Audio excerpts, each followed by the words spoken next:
तो आप black magic में बिलीव करते हैं? ब्लैक मैजिक में मैं बिलीव करती हूँ क्योंकि मेरे साथ वो हो चुका है। जिनके ऊपर होता है उनको पता ही नहीं चलता कि उनके ऊपर हुआ है। और किस चीज में सिमिलर है? आपने ब्लैक मैजिक एक्सपीरियंस किया है बचपन में। क्या हुआ था आपके साथ? मेरे साथ ऐसा होता था ना, रात को जब मैं सोती थी तो एक और रात को करीब 1:30 से 2 बजे के बीच में ये सब स्टार्ट हो जाता है। तो कौन कौन से दिन पे ब्लैक मैजिक होता है जहाँ पे एक आम आदमी को बिल्कुल बच के चलना चाहिए?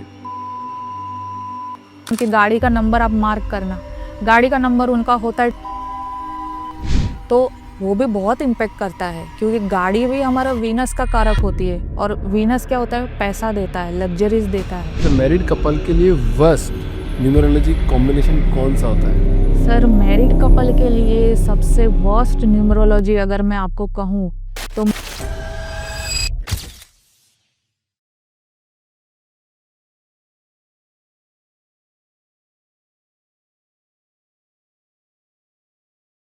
जागृति जी, हाँ जी, एक बार फिर से स्वागत है आपका thank you sir. The founders dream में। आज के इस टॉपिक पे थोड़ा बात करते हैं ब्लैक मैजिक के बारे में, रेमेडीज के बारे में, और आपसे समझते हैं कि क्या होता है ब्लैक मैजिक। कोई रेमेडी, अगर कुछ कोई फंसा हुआ है कहीं पे, तो कोई रेमेडी से कैसे बाहर निकल सकता है। तो आप ब्लैक मैजिक में बिलीव करते हैं? ब्लैक मैजिक में मैं बिलीव करती हूँ क्योंकि मेरे साथ वो हो चुका है। आपके ऊपर हुआ है? हाँ, और क्लाइंट्स के ऊपर भी जो एक्सपीरियंसेस है वो भी मैं आपको थोड़ा शेयर करना चाहूँगी। बिल्कुल कीजिए। उसमें एक जैसे टैरो रीडिंग कर रही थी, तो एक बंगाल से मेरी क्लाइंट थी। तो उसके ऊपर बहुत भयंकर सा कुछ ब्लैक मैजिक हुआ था। वो उसने हॉस्पिटल से मेरी बुकिंग ली थी कि भाई मैं बहुत ही परेशान हूँ। पहले उसने एक बार बुकिंग ली थी, तो किया था उसने, तो मुझे ऐसा उसने जॉब के लिए पूछा था और जॉब तो उसको लग गई, तो मैंने सोचा चलो अच्छे के लिए कुछ कॉल आया होगा कि मैम जॉब लग गई है। पर ये इतनी परेशान सी थी और बोल रही है मैं तो हॉस्पिटल में एडमिट हूँ। मैंने बोला क्यों, क्या हो गया ऐसा? तो बोलती पता नहीं 2-4 दिन से उल्टियाँ आ रही है, चक्कर आ रहा है, खाना नहीं खा पा रही हूँ। जॉब पे जैसे ही लगी थी, बहुत अच्छी जॉब मिल गई, पर जैसे जॉब पे लगी थी तो कुछ नेगेटिव कुछ होने लग गया उसके साथ, और उसकी सगाई होने वाली थी किसी लड़के के साथ, वो भी टूट गई। तो ये सारी चीज़ें उसने बताई, तो टैरो रीडिंग तो मैं कर ही रही थी उसकी। तो जितने कार्ड्स थे, सारे कार्ड्स नेगेटिव। एक डेथ का कार्ड आया, एक टावर का कार्ड आया, एक 5 ऑफ सोर्ड्स का कार्ड आया, सारे नेगेटिव कार्ड। और सबसे बेकार जो कार्ड रहता है टैरो में, वो है डेथ का कार्ड। मतलब इतनी मारण क्रिया तक भी उसके ऊपर की गई। नेगेटिव इफ़ेक्ट उस हद तक उसके ऊपर किया गया था, तो वो वाली चीज़ थी। तो आपने रेमेडी करके उनको ठीक किया? वो तो जब मैं उस टाइम पे उसकी जब गाइडेंस तो प्रॉपर हम देते ही हैं, तो वो मैं आपको वो प्रभाव उसके बारे में बता रही कि ये ऐसी चीज़ें होती है ब्लैक मैजिक में। और क्या क्या होता है ब्लैक मैजिक में? सबसे वर्स्ट थिंग क्या है पहली चीज़ तो पेशेंट को, या अगर मैं कहूँ कि जिनके ऊपर होता है, तो उनको पता ही नहीं चलता कि उनके ऊपर हुआ है। आईज में डार्क सर्कल्स हो जाते हैं, काम करने का दिल नहीं करता और कंटिन्यूअस वॉमिटिंग, उल्टी, भूख नहीं लगती और कुछ ना कुछ आपका बिगड़ेगा। बहुत अच्छा आपने कुछ सोच के रखा होगा कि भाई मेरे शादी करनी है, बाहर जाना है फॉरेन में, या फिर कोई बहुत बड़ी जॉब लगी या कोई गाड़ी खरीद रहे, नहीं, वो काम आपका वहीं पे रुक जाएगा। क्या आपने ब्लैक मैजिक एक्सपीरियंस किया है? क्यों किया है बचपन में। क्या हुआ था आपके साथ? मेरे साथ ऐसा होता था ना, रात को जब मैं सोती थी तो एक छन छन छन ऐसी आवाज आती थी कान में बीच में एकदम। और फिर बाद में मुझे एक बहुत सारा मैंने ईएनटी स्पेशलिस्ट को भी दिखाया, तो मैं वो बोलते हैं कि तुझे कान में आवाजें आज सुनाई देती है। मैं बोला हाँ सुनाई देती है, फिर क्या होता है? बोली चक्कर सा आने लगता है और यहाँ से क्राउन चक्रा से लेके वो कुछ फील होता है कुछ ऐसा, और ऐसा लगता है कि अभी मैं जस्ट गिर जाऊंगी, या किसी ने कुछ जोर से डंडा मारा रहता है पीछे से, तो वो वाला बोलते तुझे कुछ चोट लगी थी। मैंने बोला चोट तो अभी जैसे बचपन में खेलते रहते थे, तो इतना एक्सट्रीम लेवल पे चोट नहीं लगी कि हॉस्पिटल में भर्ती करना पड़े जैसे आप डॉक्टर बोल रहे। पर ऐसा लगता किसी ने जोर से मारा है। और रात को करीब-करीब 1:30 से 2 बजे के बीच में ये सब स्टार्ट हो जाता है। आवाज़ें आना स्टार्ट हो जाती है और एकदम से एक ना छन, छन और जैसे कोई बुला रही है, औरत थी। तो ऐसे जैसे कि वो मुझे बुला रही है अपनी तरफ और उसकी आँखें एकदम लाल-लाल एकदम और उस टाइम पे तो बच्चे थे तो अभी भी डर लगता है ऐसा नहीं है। और उस टाइम पे बहुत ज़्यादा डर लगता था और कभी किसी को बताते तो बोलते हैं ऐसा कुछ नहीं है, तुम लोग वो हॉरर सीरियल, हॉरर वगैरह सब देखते हो और इन सब चक्करों में मत पड़ो, तो वो बिठा देते थे, चुप बैठ, ऐसा होता था। और ब्लैक मैजिक की कोई कहानी पता है आपको जो आपने हुँ। उतना देखा है जो बहुत खतरनाक हो एकदम रोंगटे खड़े खतरनाक। हो ब्लैक मैजिक? ऐसा है, जो ब्लैक मैजिक जो होता है, जो एक्सट्रीम लेवल पे, जहाँ इंसान बच ही नहीं सकता है। सबसे पहली चीज़ तो अगर आपको लगता है कि आपके ऊपर ये सारी चीज़ें हो रही है, तंत्र क्रियाएँ, मारण क्रियाएँ, एक्सट्रीम लेवल पे सारे काम रुक रहे हैं, तो आपने ना आप जहाँ पे रहते हो, वो घर छोड़ दो। हुँ। अगर आपके पास पैसा है, तो आप दूसरा घर ले लो और अगर आपके पास पैसे नहीं है, तो वो घर छोड़ के आप दूसरी जगह पे रेंट पे चले जाओ, पर वो घर छोड़ दो। क्योंकि कोई-कोई एंटिटीज़ जो होती है ना, वो आपको साथ में लेके ही जाती है हुँ। फिर आपका बचना मुश्किल है, तो आप वो जगह ही छोड़ दो। जैसे मैंने छोड़ दी वो जगह, तो अब वो मुझे परेशान नहीं करती। जगह खाली करनी पड़ती है। तो पर मैंने जो मेरा सवाल था कि कोई एक्सट्रीम केस देखा है क्या आपने मतलब वो बा हाँ, जैसे मैं अभी बता रही थी जो मेरी क्लाइंट थी बंगाल से, तो वो इसके अलावा हॉस्पिटल और में एडमिट थी। हाँ, उसके अलावा भी जैसे एक गुजरात का भी एक है, तो एक लेडी थी, तो उसका कैसा ना उसका सब अच्छा था, सब अच्छा ठीक-ठाक चल रहा था, शादी टाइम पे हो गई, एजुकेशन हो गई उसकी। तो उसका एकदम बोलती कि मेरे को पता नहीं अचानक से ऐसा लग रहा है कि मेरे हस्बैंड का कहीं अफेयर चल रहा है, तो बोलती है मैंने बोला तूने पूछ के देखा, तुझे कुछ प्रूफ है? तो बोलती प्रूफ नहीं है, कुछ तो है ऐसा, थर्ड पार्टी इश्यू है, ये है। तो मैंने टैरो से देखा, तो थर्ड पार्टी इश्यू तो नहीं लगा, ब्लैक मैजिक लगा। तो कोई जो औरत थी, ये इसके हस्बैंड की एक्स थी, वो इन लोगों के ऊपर ऐसी तंत्र क्रियाएँ करवा रही थी कि दोनों सेपरेट हो जाए। तो ये बीमार सी रहने लगी, फिर ये इसको मतलब जैसे पहले खाना बहुत अच्छा बनाती थी, फिर खाने में इश्यू होने लग गया, लड़ाई-झगड़े होने लग गए और लड़ाई-झगड़े इतने एक्सट्रीम लेवल पे चले गए कि इसको पुलिस स्टेशनों के चक्कर लगाने पड़े और पहले बहुत अच्छा चल रहा था। एकदम से ही सब खत्म घर वाले ही कराते हैं सबसे ज़्यादा ब्लैक मैजिक क्या? घरवाले ही कराते। हैं? या आप अपने अपने तो अगर घरवालों से ज़्यादा मैं अगर कहूँ कि अपने, अब अपने में पास वाले लोग फ्रेंड्स भी आते हैं, ऑफ़िस के कलीग्स भी आते हैं, फैमिली भी आ गई। तो अपने मतलब जो अपने आस-पास के लोग हैं, जिनको आपके बारे में पता है कि आप क्या काम कर रहे हो, आपकी इनकम कितनी है, वो लोग करवाएँगे और करवाते वही कोई अपना ही होता है। जैसे आपने सुना होगा ना, घर का भेदी लंका ढाए। हुँ। हुँ, हाँ। ब्लैक मैजिक तो होता है सबको पता है और सब मानते भी पूरी दुनिया में। तो कौन-कौन से दिन पे ब्लैक मैजिक होता है जहाँ पे एक आम आदमी को बिल्कुल बच के चलना चाहिए? दिवाली के टाइम पे, एक दिवाली के टाइम पे और एक अमास होती है, अमावस। अमावस और दिवाली के टाइम पे। और अगर मैं आपको डेट वाइज़ एक चीज़ बताऊँ, तो 29 जब डेट आती है, 29 किसी भी महीने की 29 डेट, उस टाइम पे बहुत ही नकारात्मक प्रभाव चलते हैं रोड पे, सड़कों पे। आप कभी मार्क करना, 29 जब डेट आएगी ना, तो रात को अगर जा सको तो 12 बजे के बाद कभी 4 रास्ते पे जाके 12 बजे बाद, मैं तो कहीं नहीं जा रहा। क्या एस्ट्रोलॉजी करा के कोई अमीर बन सकता है मैम? बन सकते हैं। जैसे आप अंबानी को देख लो, अंबानीज़ ने अपनी जो कंपनी है जियो, उसको अपने फ़ेवरेबल नंबर पे लाया है और वो कंपनी कहाँ से कहाँ पहुँच गई है, मतलब बहुत ऊँचाइयों को छूती है।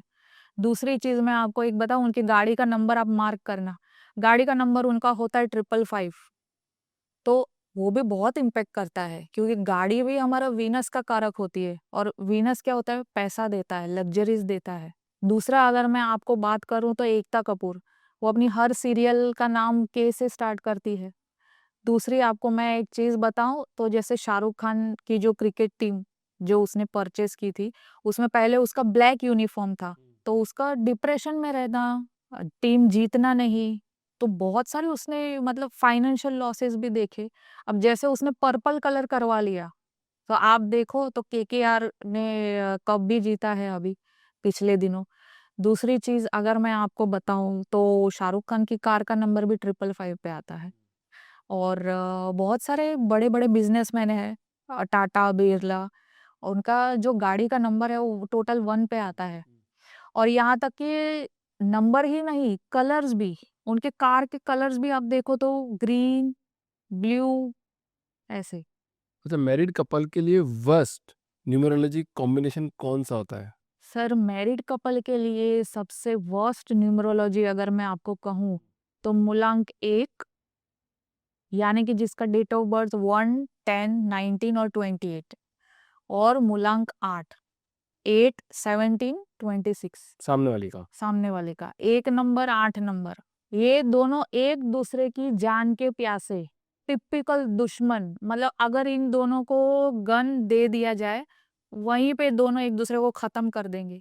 जैसे ऋतिक रोशन, सुजान खान। मेरे फैमिली में भी एक कपल है, 1 एंड 8 का है। कंटिन्यूअस कंटिन्यूअस स्ट्रगल रहती है, कंटिन्यूअस ईगो रहता है, दोनों एक दूसरे की जान के प्यासे। वो बोलता है मैं सही, वो बोलता है मैं सही। ऐसे जो कॉम्बिनेशन होते हैं, एक 1 एंड 8 का कॉम्बिनेशन हो गया, दूसरा कॉम्बिनेशन हो गया 3 एंड 6, हुँ, 3 नंबर और एक 6 नंबर वाला। हुँ। यानी कि जिसका डेट ऑफ बर्थ होता है 3, 12, 21, 30 और जो 6 नंबर होता है 6, 15, 24। 36 का आंकड़ा हो गया। आप इसको ऐसे ही समझोगे कि जैसे 36 का आंकड़ा 3 एंड 6 हुँ। आपस में कॉन्फ्लिक्ट ही करते रहेंगे। तू बड़ा, मैं बड़ा, तू बड़ा, मैं बड़ा। बस बस 2 ही नंबर, ये 2 नंबर ही यही होते हैं ऐसे। एक 1 एंड 8, एक 3 एंड 6 बहुत बहुत वर्स्ट कॉम्बिनेशन है। और एक कॉम्बिनेशन है 2 एंड 4 का, हार्दिक पांड्या, जो उसका हाल फिलहाल में डिवोर्स हुआ, जो आपको सबको पता है हमें। दूसरा एक कॉम्बिनेशन होता है 9 एंड 4 का, हुँ। जो स्मृति मंदाना और जिसका अभी हाल ही में रिसेंट में उसका आपको पता है, सगाई भी हो चुकी थी, शादी को कुछ ही घंटे बचे थे और क्या हो गया? पता ये लोग कभी साथ रह ही नहीं पाएंगे, कितनी कोशिश कर ले। 1 एंड 8, 3 एंड 6, 2 एंड 4, 9 एंड 4, ये कभी पॉसिबल नहीं है इनका साथ रहना। एक ईगो बैटल, एक स्ट्रगल कंटिन्यूअस इनकी लाइफ में चलती ही रहेगी। और एक दूसरी चीज मैं आपको इंटरेस्टिंग फैक्ट इनका बताऊं, अगर ये लोग गलती से साथ में रहते हैं तो इनके सारे जो दुख दर्द तकलीफ ये सारे उनके बच्चों को भुगतना पड़ेगा। तो अब मान लो जिसने शादी कर ली इन कॉम्बिनेशन के नंबर वालों ने, 1, 8, 3, 6 वालों ने कर ली है और झगड़े चल रहे होंगे उनके घर में, दुःख दर्द हो रहा होगा, तो कोई रेमेडी है इससे बाहर निकलने के लिए? सबसे पहली चीज़ तो मैं यही रेकमेंड करूँगी कि अगर एक्सट्रीम लेवल पे अगर आपके बच्चे भी सफ़र कर रहे हैं इस चीज़ में, और अगर बहुत सालों से आप इस दर्द को झेल रहे हैं, तो फिर अलग हो जाना बेटर है। बच्चों की ज़िंदगी मत बर्बाद करिए, आपने तो अपनी ज़िंदगी जी ली, सबसे पहली चीज़ ये कहूँगी। अगर रेमेडीज़ पे आते हैं, तो आपने क्या करना है, नॉर्थ वेस्ट में कपल फ़ोटो लगा दीजिए अपनी व्हाइट एंड ब्लू कलर में।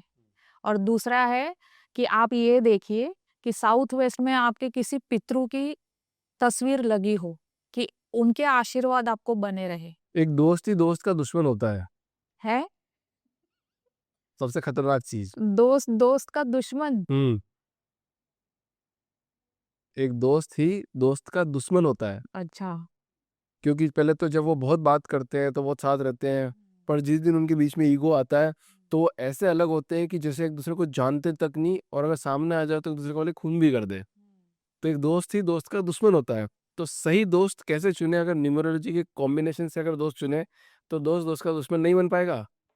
न्यूमरोलॉजी के कॉम्बिनेशन से तो बड़ी-बड़ी चीज़ें सॉर्ट आउट होती है। जैसे आप अगर दोस्ती की बात करते हैं, तो मैं दोस्ती के साथ-साथ बिज़नेस पार्टनरशिप, यूनियन और भी बहुत सारे तरीके के पार्टनरशिप्स हुँ, जो भी, पर मेन जो अगर हम फ्रेंडशिप की बात करें तो सबसे बेस्ट कॉम्बिनेशन है फ्रेंडशिप का 2 एंड 4, बेस्ट है, 1 एंड 1, वन एंड बेस्ट है।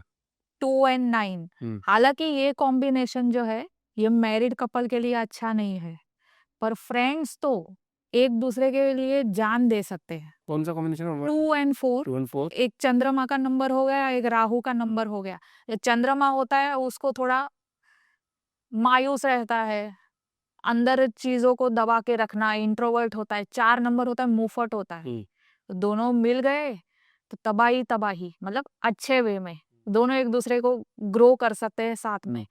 2 एंड 4, 1 एंड 1, ये बहुत अच्छे कॉम्बिनेशन है। 2 एंड 9 भी बहुत अच्छा कॉम्बिनेशन है। अगर मैं आपको एग्जांपल दे सकूँ तो हमारे बॉलीवुड के सबसे सदी के महानायक, उनके और उनकी वाइफ का 2 एंड 9 आता है। हालाँकि ये मैरिज के लिए अच्छा नहीं है, जो हम सबको पता है। पर फ्रेंड्स दोनों बड़े सही।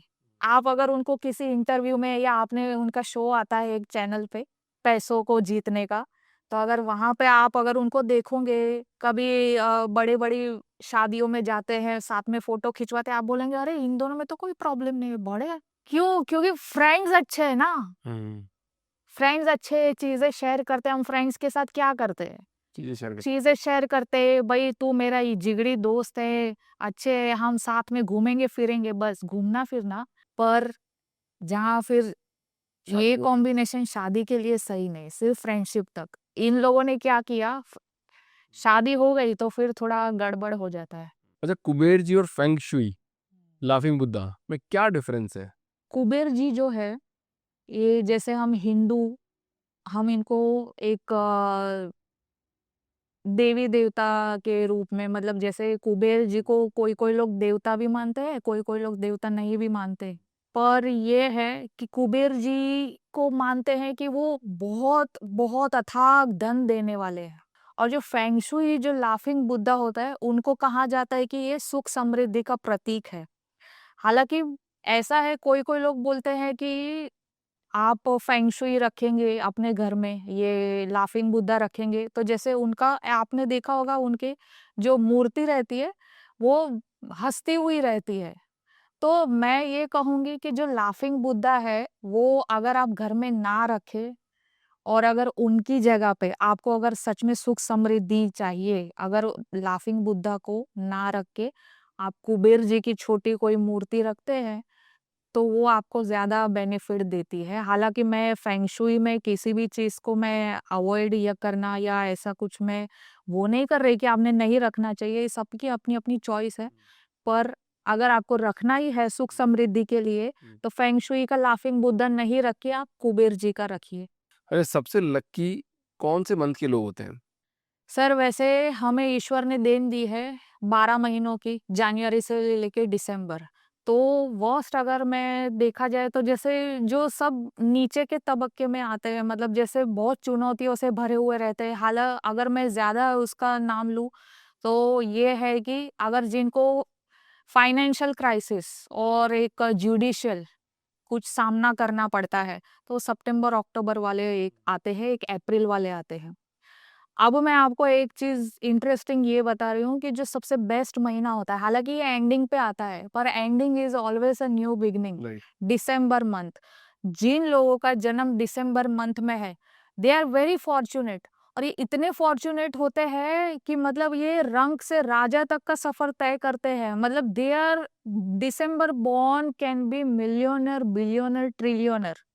जैसे कि रतन टाटा जी हुए, बीटीएस का किम ताई होंग हुआ, धर्मेंद्र जी हुए, रजनीकांत, ये सारे आपके भी फैमिली में आस-पड़ोस में कोई दिसंबर बॉर्न हुआ होगा, तो आपको बताएगा ज़रूर कि मतलब ये लोग अपनी लाइफ में ऐसे मज़े करने वाले, और फाइनेंशियली इन लोगों को पता नहीं कहाँ से लक आ गया होता है कि वो एकदम लॉटरी समझो दिसंबर बॉर्न लोग।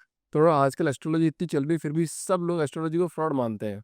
क्यों मानते हैं एस्ट्रोलॉजी को फ्रॉड? एस्ट्रोलॉजर्स को फ्रॉड इसलिए मानते हैं क्योंकि उनका सामना गलत एस्ट्रोलॉजर से हुआ है। तो एक सही एस्ट्रोलॉजर को कैसे ढूँढेंगे? जो गलत एस्ट्रोलॉजर होते हैं ना, सबसे पहले तो वो बोलेंगे आप 11,000 का हवन करवा लो, 20,000 की, 21,000 की पूजा करवा लो। और आप उनका बैकग्राउंड देखेंगे ना, तो इतने ये बड़े-बड़े एकदम आलीशान महलों में रहते, बड़ी-बड़ी गाड़ियों में घूमते, तो आपको ऐसा लगेगा ये कहाँ से इन लोगों का इतने चकाचौंध कहाँ से? पर वो चकाचौंध के पीछे सारे गरीब लोगों का उन्होंने धन लूटा है, पहली चीज़ है। दूसरी चीज़ ये है, 10 में से सभी तो ऐसे बेईमान नहीं होते, 10 में से 5 ईमानदार होते, 5 बेईमान होते। तो आप उनको ऐसे समझोगे कि अगर जो सही एस्ट्रोलॉजर है वो आपको सही गाइडेंस देगा, लेकिन आपसे तुरंत ही पैसों की मांग नहीं करेगा। कि जैसे अभी आप किसी डॉक्टर के पास गए, फॉर एग्जाम्पल आप डॉक्टर के पास जाते, डॉक्टर आपको क्या करता है, आपका ब्लड रिपोर्ट चेक करेगा, आपको पूछेगा कि आपकी भाई क्या तकलीफ है, और फिर आपको दवाई लिख के देगा। और अगर बहुत एक्सट्रीम लेवल पे लगा कि भाई आपको कोई सर्जरी करने की जरूरत है, तो वो आपको रेकमेंड करते। पर एकदम से तो फटाफट नहीं बोलते थे कि भाई आप एडमिट हो जाओ, आपके ये अपना ऑपरेशन करवा लो। तो वैसे ही एस्ट्रोलॉजर के पास जाओ, आप रिपोर्ट दिखाओ, अपनी बर्थ चार्ट देखो, गाइडेंस लो। अगर वो बोले भाई 21,000 का 51,000 का हवन करवा दो, 10 दिन में काम आपका यूं चुटकी बजाते हो जाएगा, तो वो चुटकी चुटकी में आपके पैसे लेके निकल भी लेगा।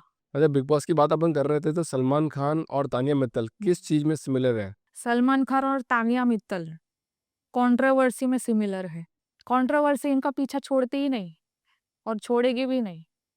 और क्यों ऐसा? और उन दोनों के लिए एक रेमेडी भी मैं अगर सजेस्ट करूँ तो रेमेडी मैं आपको एंड में बताऊंगी। ऐसा है कि जिसका बर्थ नंबर और डेस्टिनी नंबर यानी कि मूलांक और भाग्यांक 6 और 9 होता है। सलमान खान है 9 एंड 6, तानिया मित्तल भी है 9 एंड 6। बर्थ और भाग्यांक जिसका 6 और 9 पे आता है, कंट्रोवर्सी लगातार चलती रहेगी, कंट्रोवर्सी कभी खत्म नहीं होती। तानिया मित्तल का आपने देखा कितना अच्छा काम करने की कोशिश करती है, फंस जाती है कंट्रोवर्सी में। सलमान खान भी बहुत अच्छा काम करने, वो ह्यूमैनिटेरियन काम भी उसने बहुत किए हैं, करता है, ऐसा नहीं है, पर वो सब छुप जाता है। वो क्यों छुप जाता है? कंट्रोवर्सी नहीं पीछा छोड़ती 6 और 9 नंबर्स की वजह से। और उन दोनों के लिए मैं अगर रेमेडी सजेस्ट करूँ अगर, तो ये है कि ऑरेंज कलर के धागे में अगर वो हनुमान जी का छोटा पेंडेंट पहन सकते हैं मंगलवार के दिन, तो बहुत इफेक्ट पड़ेगा। हालांकि उनके लिए नहीं, जो दूसरे जो लोग हैं, जो नॉर्मल जैसे मेरी तरह साधारण लोग हैं, और अगर उनका बर्थ और डेस्टिनी 6 और 9 पे आता है और उनकी लाइफ में भी कंटिन्यूअस कुछ ना कुछ कंट्रोवर्सी चलती होगी ही होगी, उन लोगों के लिए ये है कि ऑरेंज कलर का धागा, उसमें छोटा सा हनुमान जी का पेंडेंट मंगलवार के दिन आप पहनो, तो कंट्रोवर्सी से काफी हद तक आपको रिलैक्स मिल सकता है। मैम, क्या टैरो बिना डेट ऑफ बर्थ के भी पॉसिबल है? बिल्कुल पॉसिबल है। टैरो काम करता है एनर्जीज पे, और इसमें जेंडर का भी कोई बेस नहीं है कि आप चाहे सामने लड़की पूछ रही है, सामने लड़का पूछ रहा है, या अगर मान लीजिए उसमें जैसे सामने आप बोलेंगे कि किसी छोटे बच्चे की टैरो रीडिंग भी कर सकते हैं, बड़े 70 प्लस बुजुर्ग की भी रीडिंग कर सकते हैं, अमेरिका में बैठे हुए लोगों की भी रीडिंग मैं इंडिया में बैठ के भी कर सकती हूँ। ये एनर्जी बेस है, प्योर। तो इसमें डेट ऑफ बर्थ का तो सवाल ही नहीं उठता। एनर्जी, हाँ, आपकी एनर्जी सामने वाले की एनर्जी। मेरी एनर्जी भी होती है, सामने वाली की एनर्जी भी होती है। और जैसे कार्ड्स अगर आप देखो ना टैरो, तो ये कुछ स्टोरी बयान करते हैं, स्टोरी बताते हैं। उसमें कुछ जैसे अगर क्वीन का कार्ड आया, अगर कोई 10 का कार्ड आया, 9 का कार्ड आया, उसमें भी हालांकि टैरो से एक और चीज है, टैरो से आपको वास्तु न्यूमरोलॉजी भी पता चल सकता है। बीमारी और कर्मा का क्या कनेक्शन है ma'am? Sir past life connection है, जो बहुत एक्सट्रीम, जिनको शारीरिक तकलीफ है और डॉक्टरों ने बोल दिया है कि आपको तुरंत ही एडमिट होना पड़ेगा। पेशेंट को 4 तारीख को, 13 तारीख को गलती से भी ना घर वाले एडमिट करे, क्योंकि वापस उनके आने के चांसेस बहुत कम हो जाएंगे। हालांकि बेड नंबर भी 4 और 13 ना हो। हम्म। और अगर मैं आपको ये कहूँ कि वहां से आप डिस्चार्ज लेंगे, तो डिस्चार्ज भी आप 4 और 13 नंबर पे ना ले तो अच्छा हो, क्योंकि ये राहु का नंबर है। और इनका बचना वैसे ही 4 नंबर पे, आपने डे टू डे लाइफ में भी कभी नोटिस किया होगा, 4 और 13 नंबर पे आपको बहुत ज्यादा एम्बुलेंस की आवाजें सुनाई देगी। कोई बहुत एक्सट्रीम लेवल पे बीमार है, वो आपको उसी डेट पे पता चलेगा। 4 से 8 का भी संबंध वैसा ही है, जैसे 4 तारीख है वैसे 8। तो कोई इमरजेंसी सिचुएशन में हो और मरने की हालत में हो तो, और 4 डेट आ गई है, अगर वो 4 डेट इतना तो इमरजेंसी सिचुएशन में है और डॉक्टरों ने भी जवाब दिया है। नहीं, इमरजेंसी घर पे कुछ हो गया, मतलब फर्स्ट हार्ट अटैक आया उसको, उसी डेट को, और वो हॉस्पिटल जा रहे हैं, तो नहीं जाए 4 तारीख को? आप जिनको मानते हैं, अपने भगवान को, इष्ट को, उनका नाम लेके 108 बार अगर हो सके तो, या फिर चलते-चलते जैसे एम्बुलेंस में लेके जा रहे हैं, तो अगर हो सके तो येलो कलर का कपड़ा बिछाएँ, पेशेंट के रुमाल हो, नैपकिन हो येलो कलर का, और जब आप चल रहे हो, मन में जो उनके साथ है वो अपने इष्ट का, अपने गुरु का वो स्मरण करें। पर वो तो ऑटोमेटिक आता है ना। ऐसा है कि हम मामूली इंसान हैं, हम आपको गाइड कर सकते हैं और हम मिरेकल नहीं कर सकते। मिरेकल करते हैं यूनिवर्स की तरफ से, अगर मिरेकल होना है 1 सेकंड में हो जाता है। क्या पता वो उसी टाइम पे वो डॉक्टर बोल दे कि अब ये ठीक है, आप उसको 2 दिन में लेके जाइए, ऐसे केसेस भी आए हैं। एक्सट्रीम लेवल पे हुआ है ऐसा। तो जिनको बच्चा नहीं हो रहा है, तो उनके लिए कोई एस्ट्रोलॉजी या न्यूमरोलॉजी की कोई रेमेडी है? आपके क्लाइंट को सजेस्ट किया, उससे कुछ काम हुआ? हुआ है। एक मेरी क्लाइंट थी, प्रेग्नेंट थी, तो वो बोलते हैं उसकी सास उसको बहुत टॉर्चर करती है। तो बोलती है मेरे को 3 लड़कियाँ हैं, अब उसको 4th टाइम लड़की नहीं चाहिए। तो सास रोज़ टॉर्चर करती है और ये ऐसी सिचुएशन है, मैं क्या करूँ? उसको तो लड़का ही चाहिए और मुझे ऑलरेडी 3 लड़कियाँ। बोलती है अगर ये वाली हुई ना तो उसका कुछ कर देगी। मतलब आप समझ लो कि वो क्या कर सकती है। एक पंजाब का केस है, बहुत एक्सट्रीम लेवल पे वो पुलिस केस भी हुआ था, क्योंकि उसके बहुत टॉर्चर करते थे उसको।